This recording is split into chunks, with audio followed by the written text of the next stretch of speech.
கேடகம் உறவுகளுக்கு அன்பான வணக்கங்கள். இன்றைய சிறப்பு விருந்தினராக நம்ம நிகழ்ச்சியில பங்கேற்று இருக்கக்கூடியவர் ஏசிபி ராஜேந்திர ராஜா அவர்கள் நம்மளுடன் இணைந்திருக்கிறார். நேரடியாக பல்வேறு விஷயங்களை குறித்து பேச போகிறோம். குறிப்பாக தர்மசாலாவில் இருக்கக்கூடிய அந்த கொடூர கொலைகள் குறித்து நம்ம சாரிடம் நிறைய கேள்விகள் கேட்க இருக்கிறோம். நேரடியாக நிகழ்ச்சிக்குள்ள போலாம் வாங்க. சார் வணக்கம் சார். வணக்கம் பிரவீன். வணக்கம் சார். வணக்கம் பிரவீன்.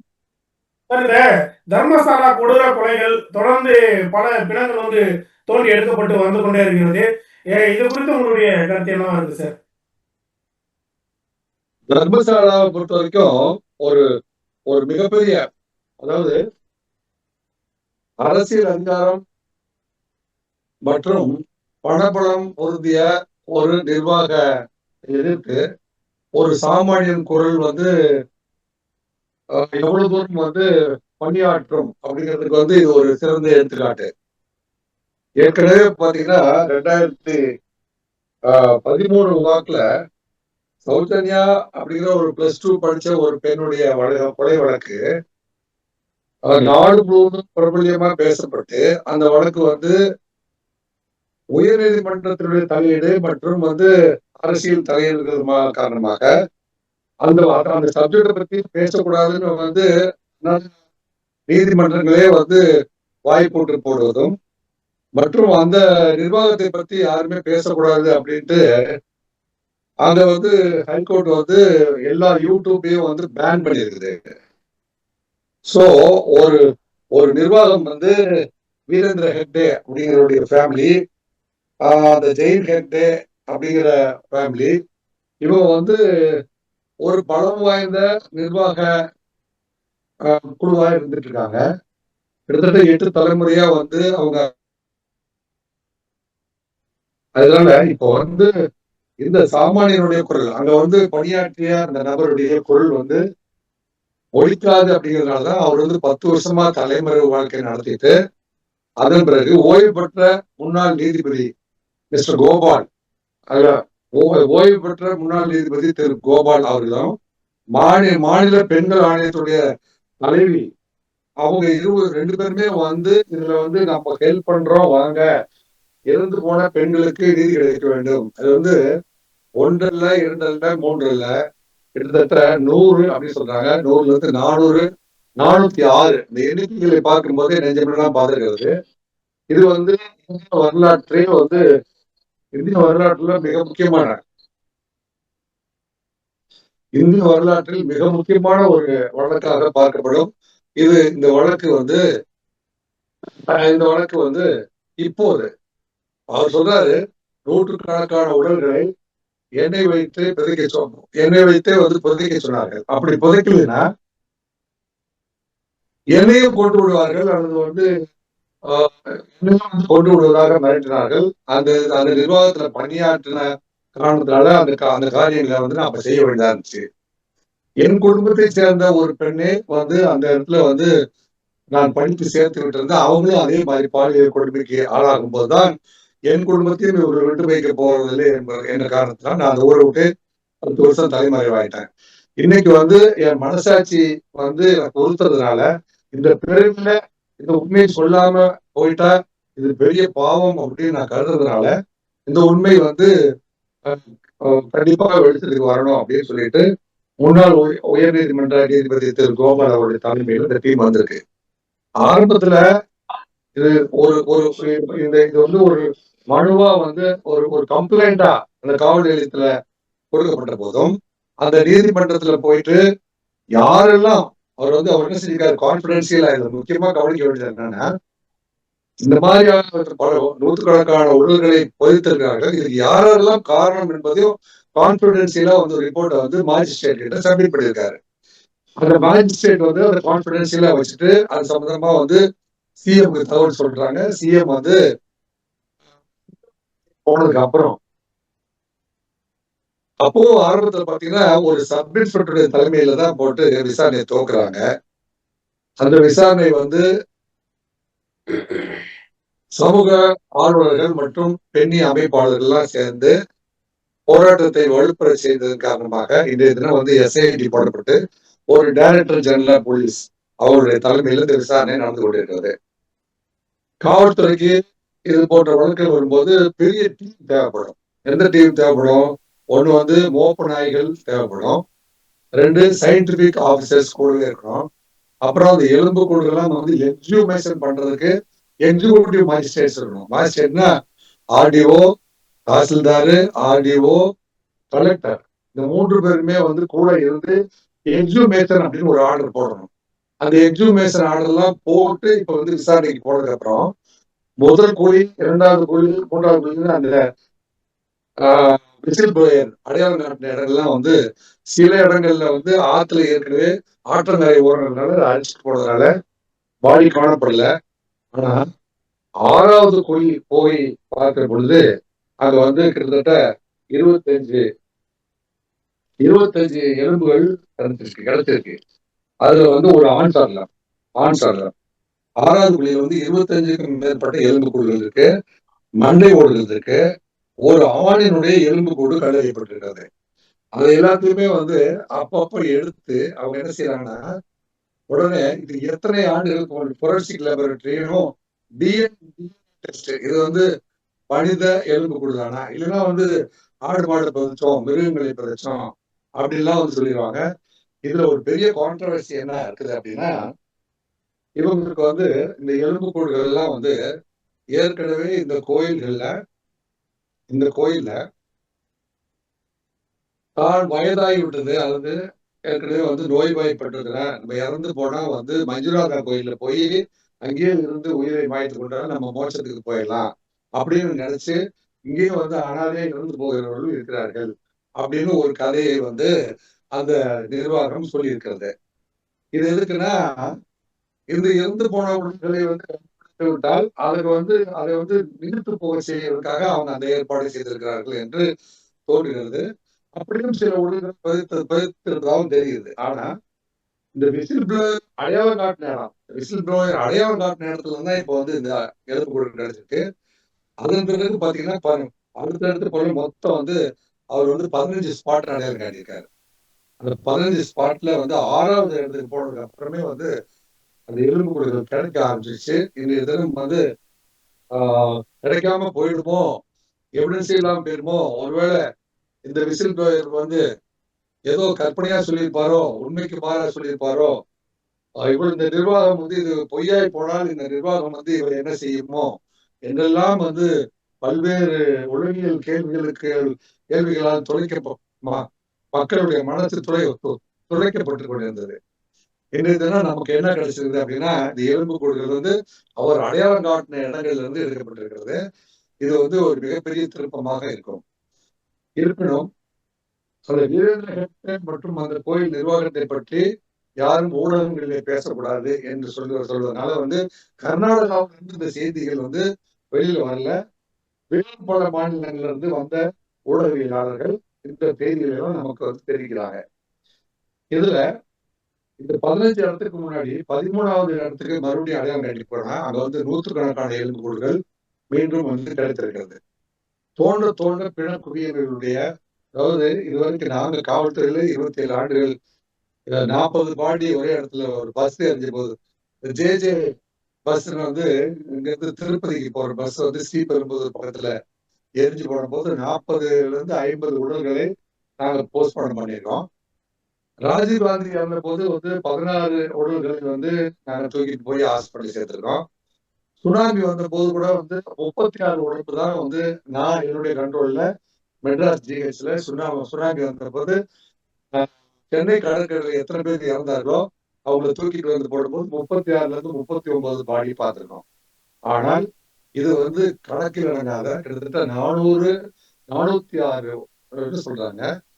இது கிட்டத்தட்ட இப்ப வந்து இப்பவே நமக்கு கிடைச்சது 142 எலும்பு கூடுதல் தற்போது கிடைச்சிருச்சு. 14வது ஸ்பாட்ல வந்து 142 எலும்பு கூடுதல் கிடைச்சிருச்சு.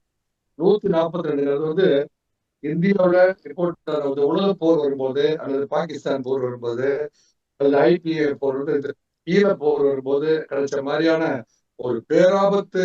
அதாவது இந்த இந்திய சமூகத்துல சுதந்திரத்துக்கு பின்பு இவ்வளவு பேராபத்தை சமூகத்துல ஏற்படுத்திட்டு ஒரு கூட்டம் வந்து சட்டத்தின் பிடியில் கிடைக்காமல் வந்து வாழ முடியும் என்றால் அது இந்த கூட்டம் தான் என்று சொல்லுகின்ற அளவிற்கு அவர்கள் வாழ்ந்திருக்கிறார்கள்.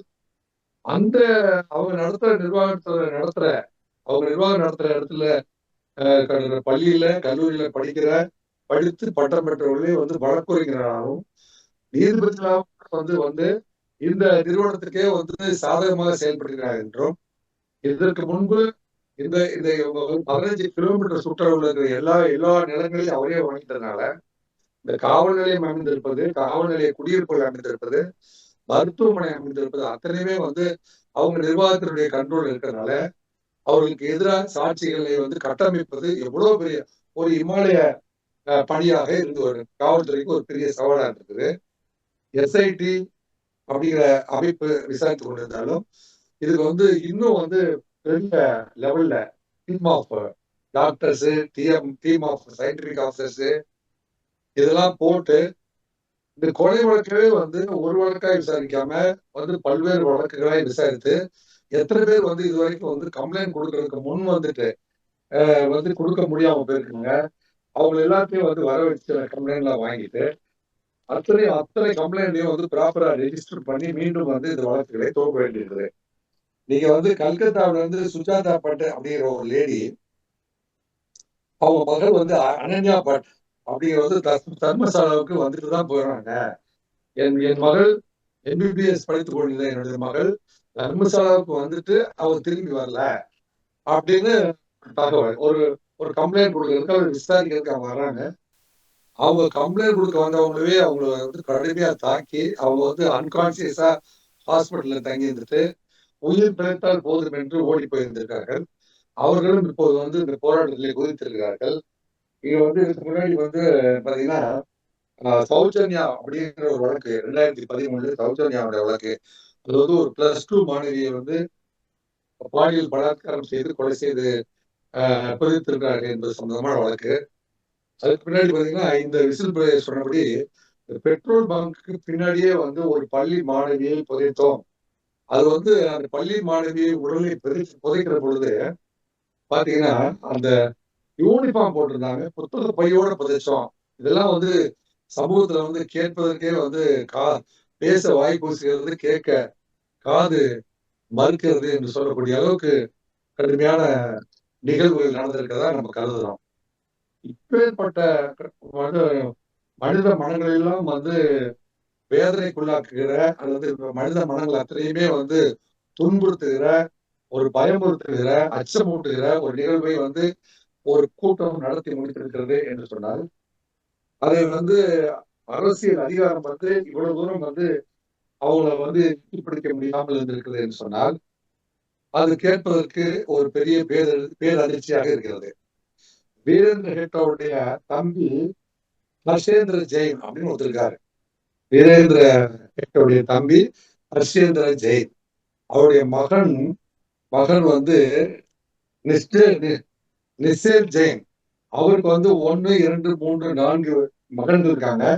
அந்த 4 மகன்களுக்கு 40 நண்பர்கள் இருக்காங்க. அவங்க 40 நண்பர்களுக்கும் அரசியல் அதிகாரம் பெற்ற மந்திரிகள், எம்எல்ஏக்கள், அரசு அதிகாரிகள் என்று அவங்க வந்து இந்த நிலங்களையும் வாங்கி அவ்வளவு பெரிய கட்டமைப்பை ஏற்படுத்துறதுக்காக அவ்வளவு பேரு தொடர்பு இருக்காங்க. அந்த தொடர்புல இருக்கிற பொழுது அவர்கள் நடத்துகிற கல்லூரிகளிலேயே வந்து படிக்கிற பார்ப்பதற்கு நேர்த்தியாகவும் அழகாகவும் இருக்கின்ற குறிப்பாக பிராமண சமூகத்தை சேர்ந்த அந்த ஏரியாவோட அதிகமாக வசிக்கக்கூடிய பிராமண வகுப்பை சேர்ந்த பெண்களையும் வந்து அவங்க யாரெல்லாம் விரும்பினார்களோ அவர்களெல்லாம் அழைத்து போய் வந்து பாலியல் பலாத்காரம் செய்து விட்டாமல் இதை வெளியில் சொல்வேன் என்று சொன்னவர்கள் எல்லாம் வந்து அவர்கள் வந்து சதியாய் வந்து கொலை செய்து இந்த உதவியாளர்கள் மூலமாக புதைத்திருக்கிறார்கள். இப்படி புதையுண்ட ஒரு மிகப்பெரிய வரலாறு மொஜந்தர போல சிந்து சமவெளி நாகரிகம் புதை பொருள்களை வந்து தோண்டி எடுத்தது போல இந்த விளக்கு விசாரணை நடந்து கொண்டிருக்கிறது.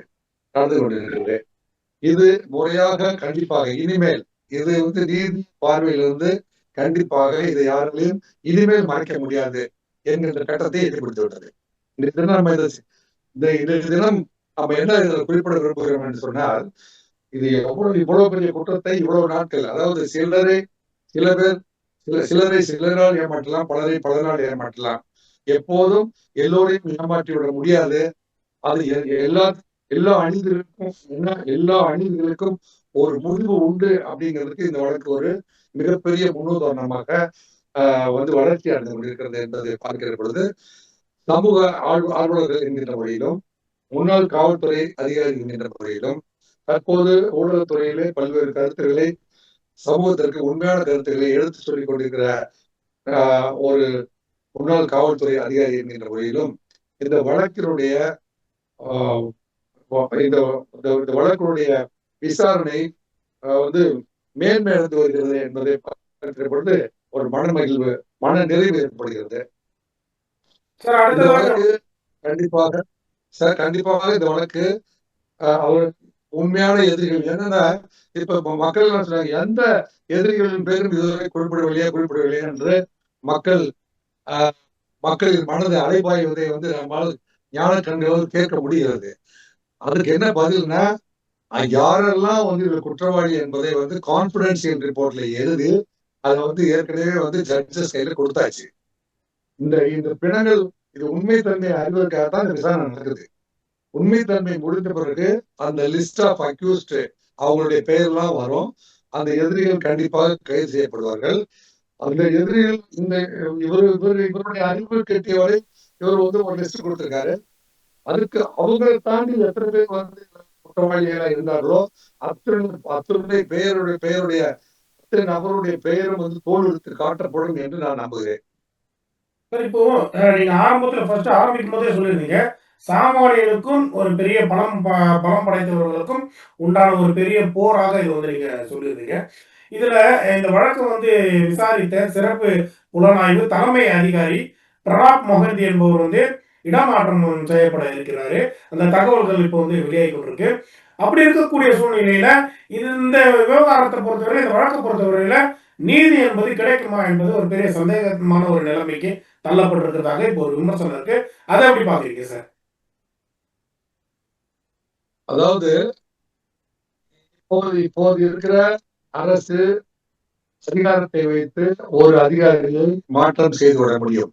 ஆனால் இப்போ இந்த ஒவ்வொரு எக்ஸுமேஷனா பிணங்களை தோண்டி எடுத்து விசாரணை செய்கின்ற எக்ஸுமேஷனும் அங்க இருக்கிற ரெவன்யூ அதிகாரிகள் மற்றும் விசாரணை அதிகாரிகளால் ரெக்கார்ட் செய்யப்பட்டு வருகிறது. எல்லாமே வீடியோ ரெக்கார்டிங் நடந்து கொண்டிருக்கிறது. இன்றைக்கு இல்லை என்றாலும் வேற ஒரு அதிகாரியை கண்டிப்பாக நியமித்துதான் ஆக வேண்டும். மக்களின் போராட்ட சிபிஎம் என்கின்ற அமைப்பை சேர்ந்தவர்களும், பெண்ணி அமைப்பை சேர்ந்தவர்களும், பல்வேறு சமூக ஆர்வலர் வழக்குரைஞர்களும் இதை விடப்போவதில்லை என்று கூட அதை ஃபாலோ பண்ணி கொண்டிருக்கிறார்கள். எனவே இதை போக செய்யும் என்று அரசியல் அதிகாரம் கருதுமானால் மக்கள் சக்தி கண்டிப்பாக இதில் வெல்லும், அரசியல் அதிகாரம் தோற்கும் என்பது என்னுடைய ஒப்பீனியன். ஏனென்றால் எல்லோருமே மனித இனம், ஒரு மனித இனம் அப்படிங்கிற போது உலக மனித உரிமை பிரகடனம் என்ன சொல்லுது அப்படின்னா, ஒரு மனிதனாக பிறந்த ஒரே காரணத்தினாலே அவருக்கு இந்த உலகத்தில் சுதந்திரமாக வாழ்ந்து இயற்கை வளங்கள் அத்தனையுமே அனுபவித்து அவர் வாழ்வினை முடிப்பதற்கான அதிகாரம் ஒவ்வொரு தனி மனிதனுக்கும் இருக்கிறது. அந்த தனி மனிதனுடைய வரலாற்றை யாராவது ஒரு அற்பாசைக்காக, அபிலாசைகளுக்காக இவரெல்லாம் சிதைத்திருக்கிறார்கள், முடித்து வைத்திருக்கிறார்கள் என்று சொன்னால் அதை ஒருபோதும் அதாவது எனக்கு ஒரே ஒரு பாடலை இதுல மட்டும் நான் வேண்டுமென்றே குறிப்பிட விரும்புகின்றேன்.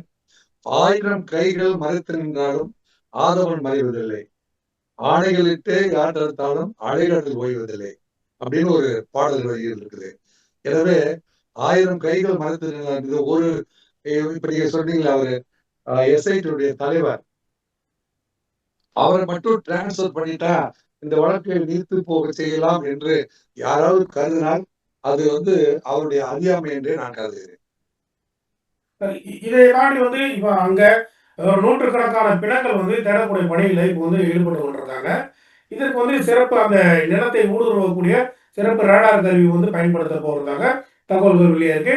அந்த ரேடார்கள் மூலமாக அங்க இருக்கக்கூடிய எலும்புக்கூடுகள் விரைவில் கண்டுபிடிக்கப்படும் என்று சொல்லப்படுகிறது. இதை நீங்க எப்படி பாக்குறீங்க சார்? ஒரு காவல்துறை அதிகாரியாக இதுல இருக்கக்கூடிய உண்மைகள் என்ன? அதை எப்படி வந்து வெளிப்படுத்துவாங்க? அதை எப்படி பாக்குறீங்க ஆமா. சார்? அதாவது ஒரு மாஸ் மாஸ் அதாவது இது வந்து மாஸ் பரியல் அப்படி சொல்றது. இது ஆங்கிலத்துல மாஸ் பரியல்னா பெரும் குவியல். அதாவது இப்போ நீங்க வந்து முள்ளிவாய்க்கால்ல பாத்தீங்கன்னா கொன்று குவித்தவர்கள் எல்லாம் வந்து ஒரு பெரிய டிச் மாதிரி வந்து வெட்டி அவங்க பொதிச்சிட்டாங்க. இது பண்ணிட்டாங்க பார்த்தீங்களா? அதையெல்லாம் வந்து திருப்பி கணக்கிடணும்னா எவ்வளவு கஷ்டமோ அதே போலதான். இப்போ வந்து இவருடைய நினைவுல இருக்கிற வரைக்கும் யாரு நம்ம விசில் பிளேயருடைய நினைவு இருக்கிற வரைக்கும் அவரு எத்தனை பேரை வந்து பதித்தார் என்பதும் மற்றும் வந்து இன்னைக்கு வந்து எத்தனை கம்ப்ளைண்ட்ஸ் வந்து இப்போ யாருடைய மகள் யாருடைய மகள் இருந்திருந்தாலும் தங்கை இருந்திருந்தாலும் அல்லது மனைவி இருந்திருந்தாலும் யாரும் வந்து இப்ப கம்ப்ளைண்ட் கொடுக்காம இருக்க போறதில்ல. அத்தனை கம்ப்ளைண்ட்டுக்கும் வந்து கண்டிப்பா வந்து அக்கௌண்ட் வந்து இப்ப எஸ்ஐடி அப்படின்னு ஒரு ஃபார்ம் பண்ணியாச்சு பாத்தீங்களா? எஸ்ஐடினா அதுக்கு வந்து அதுக்கு எண்டு கண்டுபிடிச்சுதான் ஆகணும். இந்த மாதிரியான ரெண்டாவது அப்படி வச்சு கண்டுபிடிக்கிற பொழுது எங்கெங்கெல்லாம் வந்து எலும்புக்கூடுகள் இருக்குதுங்கிறத வந்து ஜூம் பண்ணி பார்க்க முடியும். இப்போ வந்து குறிப்பா சொல்ல போனா பீர்கல்வி என்று போன வாரத்தில் சிறியரிக்கோட்டாவில இருந்து நம்ம வந்து வானத்துக்கு ஒரு செயற்கைக்கோளை அனுப்பணும் பாத்தீங்களா? அதுல எங்கெங்கெல்லாம் வந்து நீர்நிலைகள் இருக்குது, எந்தெந்த மண்ணுக்குள்ள எவ்வளவு தண்ணி இருக்கு, எந்தெந்த எங்க இயற்கை வளம் இருக்குதெல்லாம் கண்டுபிடிக்க முடியும். அந்த அளவுக்கு அறிவியல் வளர்ச்சி அதிகமாகிவிட்டது. எனவே ரெடார் மூலமாக இருக்கின்ற எலும்புக்கூடுகள் அத்தனையுமே வந்து கண்டுபிடிக்க முடியும். அப்படி முடிந்தால் இதுல என்ன வந்து ஒரே ஒரு சிக்கல் இதுல என்ன இருக்கு அப்படின்னா, இதுல வந்து யாரெல்லாம் கொலை செய்யப்பட்ட உடல்கள் அப்படிங்கறத வந்து இந்த விசில் ப்ளோயர் வச்சு கண்டுபிடிச்சிட முடியும். அதுக்கு மேல இருக்கிறவங்க வந்து கொலை செய்யப்பட்டவர்களா அல்லது அந்த கோயிலே வந்து இறந்து போனவர்களும் சிலரை பேர்த்திருக்காங்க. அது எது இது எது அப்படின்னு டிஎன்ஏ வச்சு கண்டுபிடிக்க முடியும். இப்போ வந்து இதுல என்ன செஞ்சிருக்காங்க, இந்த எஸ்ஐடில ஒரு பெரிய சிறப்பு என்னன்னா டிஎன்ஏ டெஸ்ட் பண்றதுக்கு தனியா ஒரு டீம் போட்டிருக்காங்க. அதுல வந்து எந்தெந்த கம்ப்ளைண்ட் அவங்களுடைய சகோதரர்னா அவருடைய பிளட் எடுத்து அந்த எலும்புகளோட வந்து சோதனை போட்டு பார்க்கும்போது அதை டேலி பண்ண முடியும். இதுல வந்து கிட்டத்தட்ட இப்போ 406 கொலைகள் அப்படின்னு சொன்னா அதுல வந்து குறிப்பா மேக்சிமம் 100-120 கொலைகளை மட்டுமே வந்து ப்ரூவ் பண்ணா கூட இந்த கூட்டம் அத்தனையுமே வந்து சிக்கிக்கொள்ளும், சட்டத்தின் பிடிக்கல வந்துடும். இந்த மாதிரி அணி வந்து எதிர்காலத்துல வந்து கற்பனை கூட பண்ணி பார்க்க கூடாது. யாருமே வந்து பணம் இருக்கிறதுனால ஏழை எளியவர்களை வந்து நம்ம எது வேணா பண்ணிடலாம் அப்படிங்கிற ஒரு சிந்தனைக்குள்ள என்னைக்கா இருந்தாலும் அப்படி செய்ய நினைக்கிறவர்கள் என்றைக்கா இருந்தாலும் சட்டத்தின் பிடியில வந்து இந்திய நாட்டுல நம்ம தப்பிக்க முடியாது அப்படிங்கிற ஒரு கற்பிதத்தை வந்து எதிர்கால இந்தியாவுக்கு வந்து ஒரு பாடமாய் கொடுப்பதற்கு இந்த வழக்கு ஒரு பாடமாய் அமையும் என்று என்னுடைய கருத்து. ஆனால் வந்து இயற்கையை வேண்டியதுதான் இந்த வழக்கில் வந்து நீதி வெற்றி பெற வேண்டும். இயற்கை நீதி கண்டிப்பாக வந்து வெற்றி பெறும் என்று நான் நம்புகிறேன். என்னுடைய எக்ஸ்பீரியன்ஸ்ல எத்தனையோ பேர் வந்து எவிடன்ஸை மறைச்சு வாழ்ந்தவர்கள் அத்தனை பேருமே வந்து நீண்ட நாட்கள் வெற்றி பெற்றது இல்லை. எப்பவுமே வந்து தடயம் வந்து அது வந்து என்ன சொல்றாங்கன்னா இந்த கிரைம் அந்த scene of crime is mind of clues சொல்லுவாங்க. நாங்க வந்து அந்த சீன் ஆஃப் கிரைம்ல போற வரைக்கும் தான் அவனுக்கு அந்த எதிரிக்கு வந்து அது வந்து எதிரிக்கு வந்து கொஞ்சம் ஃப்ரீடம், எதிரி வந்து தப்பித்து வாழ்ந்திருக்க முடியும். ஆனால் நாங்க சீனுக்கு போனதுக்கு அப்புறமே பார்த்தீங்கன்னா அதை வந்து தகவல்களின் சுரங்கமா நாங்க எடுத்துக்குவோம். ஒவ்வொரு தகவல்களையும் நாங்க வந்து போலீஸ்ல அக்கௌண்ட் பண்ண ஆரம்பிச்சோம்னா எதிரி எந்த மொழியிலும் தப்பிக்க முடியாது. இது வந்து காவல்துறை அதிகாரி என்கிற முறையில எதிரிகள் வந்து எந்த தப்ப விடுவதற்கு வாய்ப்பு இல்லை. ஏன்னா ஒரு முன்னாள் உயர்நீதிமன்ற நீதிபதி திரு கோபால் அவர்கள் எந்தெந்த மாதிரி எல்லாம் இதுக்கு கம்ப்ளைண்ட் பண்ணணும், எப்படி வந்து இந்த வழக்கை வந்து பிசகாமல் வந்து விசாரணையை கொண்டு போகணும் அப்படிங்கிறதெல்லாம் கைட் பண்ணிட்டு இருக்காரு. அந்த கோபால் அவர்கள் ஏற்கனவே அவர் பணியில் இல்லை, ஓய்வு பெற்றாரு. இதையே வந்து அவருடைய முழு நேர பணியா அவர் எடுத்துட்டு இருக்காரு. அங்க இருக்கிற மகளிர் அமைப்புகள் வந்து தன்னுடைய சகோதரி இருந்ததை போல கருதி முன் வந்திருக்கிறார்கள். அவர்களும் அதை விட போவதில்லை. காலதாமதப்படுத்த முடியுமா ஒழிய மீது வந்து இவர்கள் வென்று விட முடியாது, ஓவர்டேக் பண்ண முடியாது அப்படிங்கிறது தான் உண்மை. இந்த நேதாஜி